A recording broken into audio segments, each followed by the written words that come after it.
valile lizwe insimbi ngelesihlanu nabe baqoshwa ngaphandle kwama-ofisi wenitshaba ezibumbeneko eBrooklyn ePitori. Iphela veki iphela nje bangemaseleni. Uma lo nabantu abakhe ababili basele balimele khulu baqalene necala lokuphula umthetho wokungena nokuphuma enarheni le. Amaphepha abo okuhlala enarheni le njengabaphalali ebebanawo kusukela ngo-2016 aphelelwa sikhathi ngo-2015.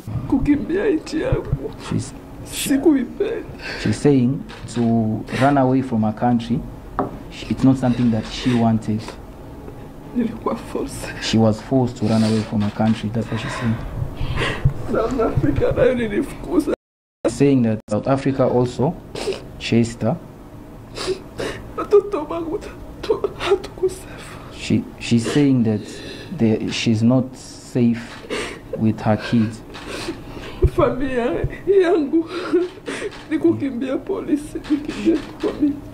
She's saying now our family it's all about running away from the police and running away from the community. Kwabamnana babotshiweko kuchachulula bathathu.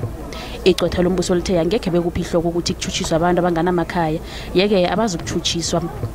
Kodwana nanyana njalo abanye chuta khange libe nabo basaqalene nokubiselena enarheni zekhabo. The three ladies' husbands who are in custody at the moment for allegedly contravening the Immigration Act, they are all on the precipice of being summarily deported straight back to the very country from which they have had to flee.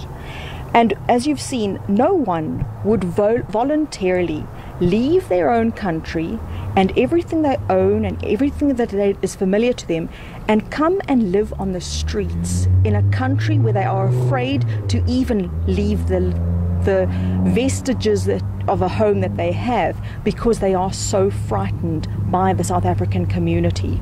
Abantwana ababili nabasola abanye ababili bazokuhlala bahlokonyelwe embuso. Nakusenjalo abasola abahlanu bazokuhlala emaseleni nakusalindwa amagqwetha wamalungelo wobuntu nomtolotiki welimi leSwahili.